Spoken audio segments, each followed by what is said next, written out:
When are you going to honor the treaty in its full capacity, the way that it was supposed to be? Tonight, Mi'kmaq make their voices heard at a town hall with Canada's Prime Minister.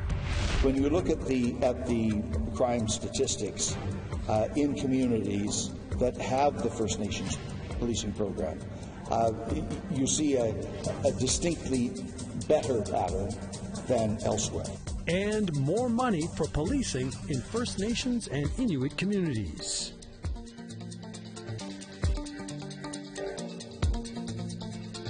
Good evening, I'm Rick Harp. Prime Minister Justin Trudeau kicked off his latest series of town halls yesterday. The first took place in Nova Scotia, where a warm reception was followed by some tough questions. Among those asking, some members of the local Mi'kmaq community. APTN's Justin Brake was there. From healthcare and marijuana legislation to support for veterans and students. In a near-capacity high school gymnasium in Lower Sackville, Trudeau faced a range of questions and issues, including immigration and Indigenous sovereignty. Michelle Paul of Halifax told Trudeau his promises of reconciliation and nation-to-nation relationships is not being seen on the ground in Mi'kmaq. Because right here in Mi'kmaq right now, we have in Eskasoni 70% poverty. That's unacceptable. We have in Boatledeck water that cannot be drunk, it cannot be used. That's unacceptable.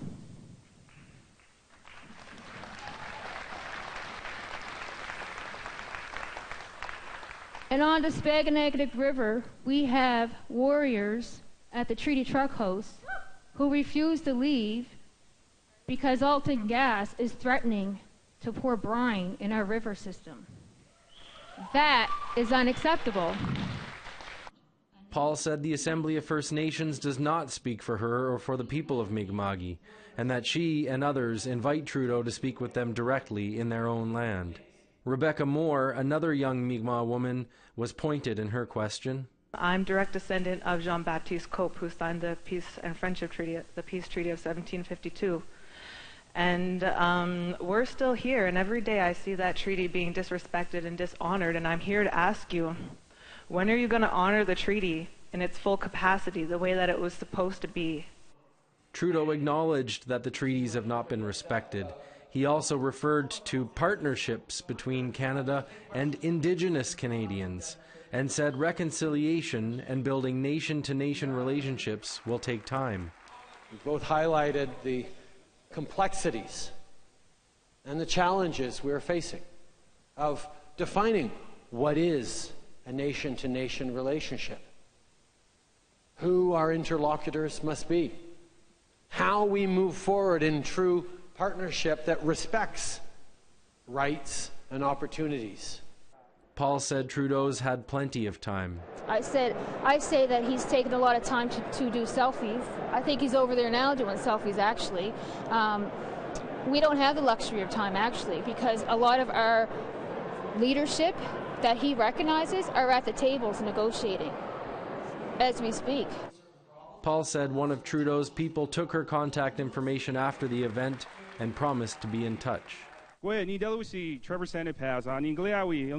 Mi'kmaq perspective on immigration also garnered applause during the event. What's his name? What's his name? Outside the school, about 24 people rallied behind Abdul Abdi, the 23-year-old Somali refugee who faces deportation. Inside, Abdi's sister asked Trudeau point blank to help her brother. Why are you deporting my brother? How come you're not stopping it? Elder Billy Lewis addressed the issue of immigration. And on the way in here, I noticed a group of people dealing with the immigration policy. Well, I think it could be argued that our immigration policy could have been better in the beginning.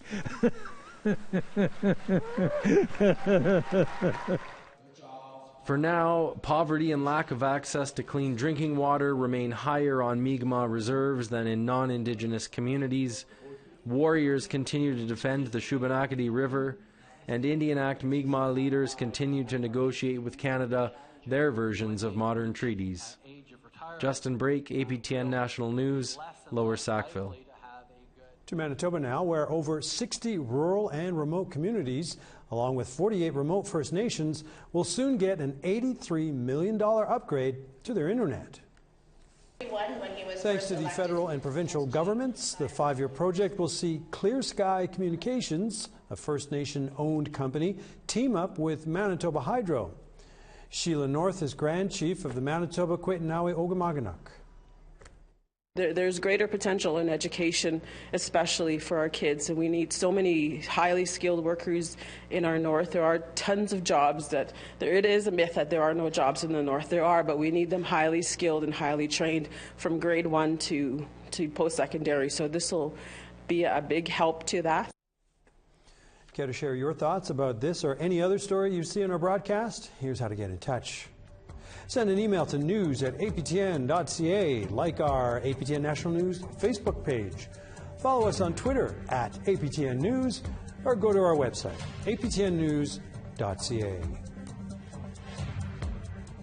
We head to British Columbia, where land defenders seek to stop Kinder Morgan's Trans Mountain expansion project, and RCMP are on the scene. The expansion would triple the capacity of the existing pipeline, which runs from Alberta to the city of Burnaby, just outside Vancouver. The expansion would also see a major increase in tanker traffic. APTN's Tina House has more on where things currently stand. This trailer is known as part of Camp Cloud, a makeshift camp set up by land defenders who want to stop the Trans Mountain expansion project. The BC government approved the project in January of 2017. The federal government gave it the green light in late November, but it still doesn't have approval from the cities of Burnaby and Vancouver or from First Nations, and that's why these land defenders are here. I believe the expansion line is about halfway down this block, half a kilometer. The camp has been set up for about 2 months. Last night, police moved in to remove a trailer at the camp. So, Uni Urchin decided to get on the roof to stop it from being towed away. This Facebook Live video captured the events last night. Just want to show you there are 2 police here, hiding here, sneaking behind my back, trying to get up here. They don't have warrants. This is my home and I'm hanging out here on top of the cloud. This morning, RCMP are still on the scene, but there haven't been any arrests so far. As for Uni, she spent the night on the roof of the trailer and says she's not going anywhere. A tow truck is hooked up to the trailer and ready to tow it away at any time, but it can't because Uni is still on the roof. So for now, it's a standoff. I got really, really cold. It's pretty cold here. I get cold easily. And so I have a lot of layers right now. I have a hot warming pack, and thank you. And I've got these gloves. My feet are pretty cold right now. And so. How long are you prepared to stay up there for? Until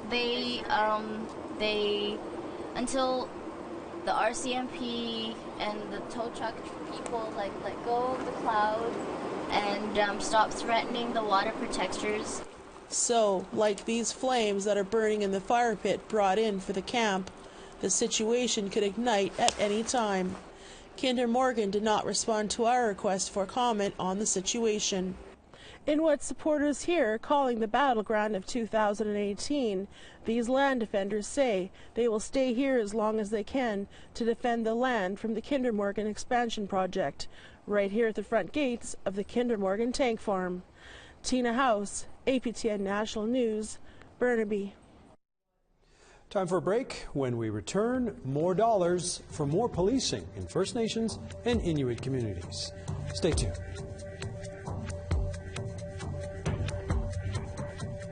Mostly cloudy in St. John's, 1. Cloudy in Charlottetown, 5.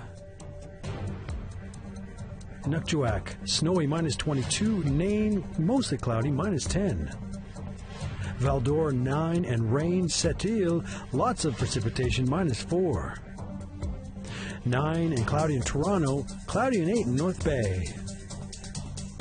Big Trout Lake, partly cloudy, -24. Sudbury, rain and 7.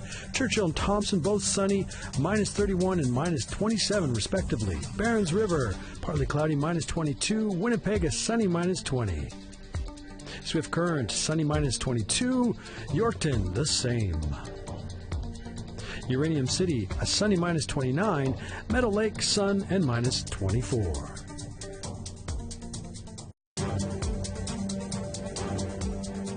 And welcome back. Police services in First Nation and Inuit communities are about to get a boost in federal dollars. Minister of Public Safety Ralph Goodale was in Winnipeg Wednesday to make the announcement. Brittany Hobson brings us the details. Following years of chronic underfunding and concerns from Indigenous police forces, the federal government has promised an increase of $291 million for the First Nations policing program.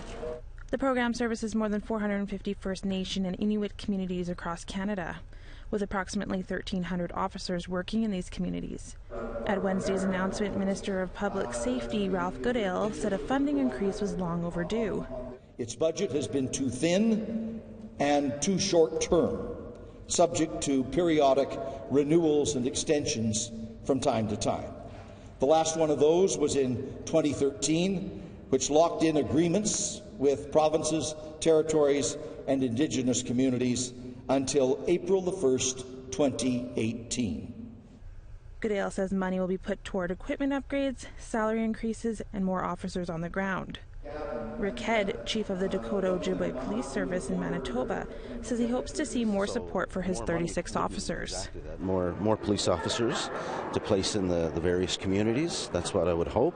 A stronger approach, an integrated approach, so that I could build a team within the Dakota Ojibwe Police Service that would be more oriented to support all the other detachments. The DOPS services 6 communities. Goodale says an increase in funds could work to prevent some of the ongoing issues in Indigenous communities, such as missing and murdered Indigenous women and girls. When you look at the crime statistics in communities that have the First Nations policing program, you see a distinctly better pattern than elsewhere. So the program works.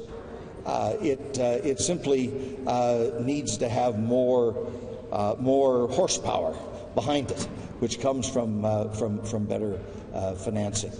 For Head, it's hard to determine whether a lack of money plays a part in the thousands of Indigenous women affected by violence, but he hopes this is something the National Inquiry will look into.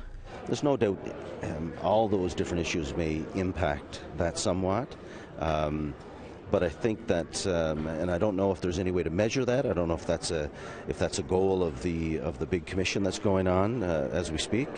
But it'll be interesting to see if they come out and can correlate any of that to police numbers or police presence. So, Brittany Hobson, APTN National News, Winnipeg. Staying in that province, a second teenage girl has pled guilty to manslaughter for her role in the fatal beating of a young Indigenous woman from Manitoba. The body of 19-year-old Serena McKay was found on Sagging First Nation last April. McKay's death made headlines after a video showing the attack circulated on social media. 2 girls were charged with second-degree murder, but neither can be identified under the Youth Criminal Justice Act. The other girl pled guilty to second-degree murder last month. The Crown will seek an adult sentence in that case this June. APTN National News is about to dig deeper into the phenomenon of people who plead guilty to crimes they may not have committed just to stay out of jail. APTN's Kenneth Jackson will lead that investigation for us. He spoke to me earlier from Ottawa. Okay, Kenneth, before we get into some of the details about how you intend to go about pursuing your project, looking at the wrongfully convicted, I thought we'd begin by getting a sense of what initially prompted this project. Was there an inciting incident, as they say? Well, last November I did a story on a wrongfully convicted Métis man, Clayton Boucher, in Lac-la-Biche, Alberta. And he was wrongfully convicted of drug possession, simple drug possession. But in that one case, you could see what happened to him was he pled to drug possession, even though he maintained for months that it wasn't drugs, it was actually baking powder. But his wife had died while he was incarcerated in Edmonton Remand Center, and he was just wanted to get out. So he's like, yeah, I'll plead. But he knew in the back of his mind that he was going to go and find the truth. He went out and found the truth. He found that the RCMP and the Crown knew that it wasn't drugs, even though they let him plead out to it. And he's been able to overturn his conviction which doesn't happen. He pled guilty, but the Court of Appeal in Alberta overturned it. And from that case there, you know, it got me thinking that there's a lot more out there. I need to put a lot more time into finding more people. Okay, so how do you intend to go about just that? Well, you know, it's kind of daunting, but what I've done is I put calls out on Facebook, Twitter. I'm going to start contacting people I know, and I'm asking them to come and tell me their story. Tell me what happened to you. You know, I'm talking about wrongfully convicted from trespassing all the way up to murder. I don't care. I want to hear the story. I want to know what happened to you. I want to know what you've been through and how the justice system has treated you.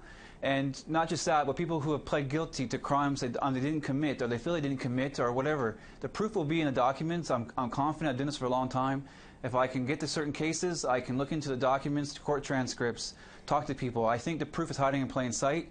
Unfortunately, all too often, they kind of get overlooked. But you're seeing more and more of these cases, like Clayton Boucher, Connie Oakes, who we basically got out of prison for murder last year. They're out there, and they're predominantly in Alberta. I have a feeling I'm going to find a lot more in Alberta than anywhere else, or even Saskatchewan. But I'm looking across the, coast to coast to coast. You know, hopefully I'll put my email up there and let people know how to contact me, but that's kind of what I'm doing. Kenneth, just before we let you go, can you give us a sense of just how big the problem may be? I think it's massive. I think it's you know, you hear about the over-incarcerated people, of Indigenous people in prisons, like 25% or blah, blah, blah. Our numbers are huge, and they've been going on for a very long time. But those are numbers.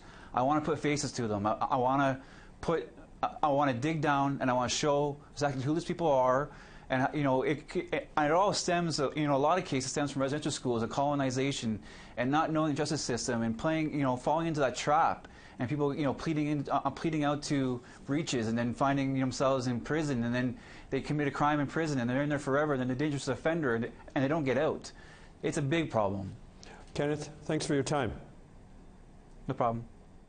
When we return, we'll drop the puck on a story about some Indigenous old-timers set to enter the Hockey Hall of Fame. Stay tuned.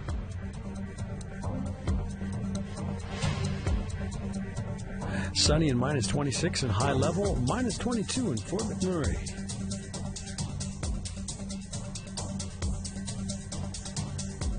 Minus 21, partly cloudy in Calgary, sunny and minus 22 in Edmonton. Kamloops, snow and minus 2, Bella Coola, minus 4, mostly cloudy. Fort Nelson, a sunny minus 28, Sandspit, mostly cloudy and 4. Rock River, minus 22, partly cloudy, minus 38 and sunny in Dawson City. Yellowknife, minus 30 in sun. Norman Wells, minus 27 in sun. Colville Lake, minus 32 and sunny. Sax Harbor, sunny, minus 24. Repulse Bay, partly cloudy, minus 24. Arviat, a sunny, minus 30. Resolute, minus 29 and sun. Iqaluit, minus 27 and sun.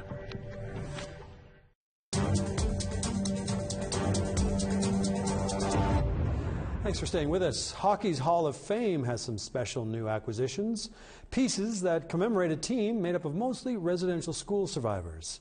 APTN's Beverly Andrews files this report from Toronto.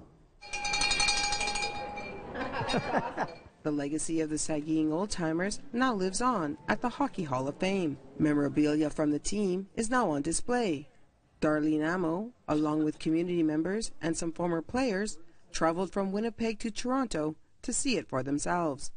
My dad was the founder of the team, my mom was the manager, and my dad was a coach, and I was the assistant to my mom and my dad, and oh my gosh, there was a lot of work. And just seeing the display at the Hall of Fame here, it was just like all those memories surfaced. I'm sorry, but it's just overwhelming. Amo recalls when her parents, Walter and Verna Fontaine, started the team in the 70s on the Saugeen First Nation in Manitoba.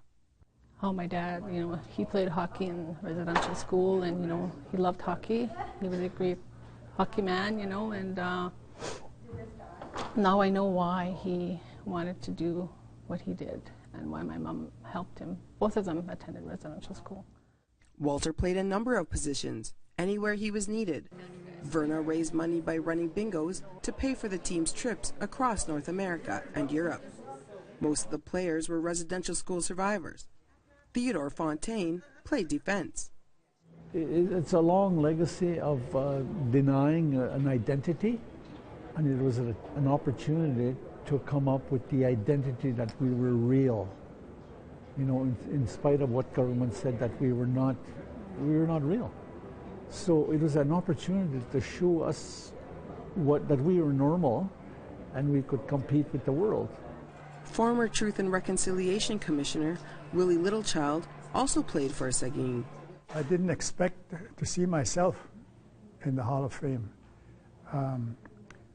So it was exciting, it was emotional, but also a very historic moment in our lives as Indigenous peoples, not only as athletes but as communities, to have a venue like the Hockey Hall of Fame display a part of our life. So it was really, really exciting.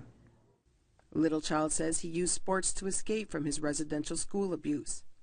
The team of Saging, for example, is a very good positive illustration that you can use sport to heal our communities. You can use sport to bring people together. Some of the players have since passed, but the spirit of the team lives on in Canada's Hockey Hall of Fame. It's very emotional. It's very nice to see the stories behind the artifacts and what they mean, and that the Hockey Hall of Fame gets to preserve that. So it's not just the artifacts we preserve, it's the stories behind. Beverly Andrews, APTN National News, Toronto. Still with hockey, some First Nation athletes from Northern Ontario recently got a thrill when they got to take part in a clinic led by 2 Olympians. The aim to improve their skills on the ice and bolster self-esteem off ice. CTV's Claude Sharma takes us ringside. Well, former members of the national women's ice hockey team are in Elliott Lake today. Becky Keller and Cheryl Pounder, multiple-time Olympic gold medalists, are teaching young First Nation people about the sport and so much more. I learned how to stick handle a little bit better and backward skate a bit better. The former Olympians were invited here to share their hockey experiences with young female hockey players, a majority of them from First Nation communities. It would be really beneficial for the girls in these communities that maybe aren't exposed to as much opportunity as girls further south, or to some of the boys that live within the community as well. First Nation community leaders say some of their young girls struggle with self-esteem. So part of this girls-only session is to help build the confidence of these players who are part of the Serpent River First Nation. It was awesome. It was just a really cool experience to be playing with 2 people who played in the Olympics and won gold medal, because that's my dream one day. Organizers say in addition to improving self-confidence, these seminars are also aimed at growing the sport of hockey for girls and women. We're trying to bring it to the whole geographical areas of our territory, and it creates quite a very positive buzz. The former Olympians are off to Garden River near Sault Ste. Marie on Tuesday to help more young players improve their on-ice skills. Claude Sharma, CTV News, Elliott Lake. That's it for APTN National News. Remember, you can always catch the latest stories making news in Indigenous country 24/7, 7 days a week, as they say, by heading to aptnnews.ca. I'm Rick Harp. We'll see you again tomorrow. Take care.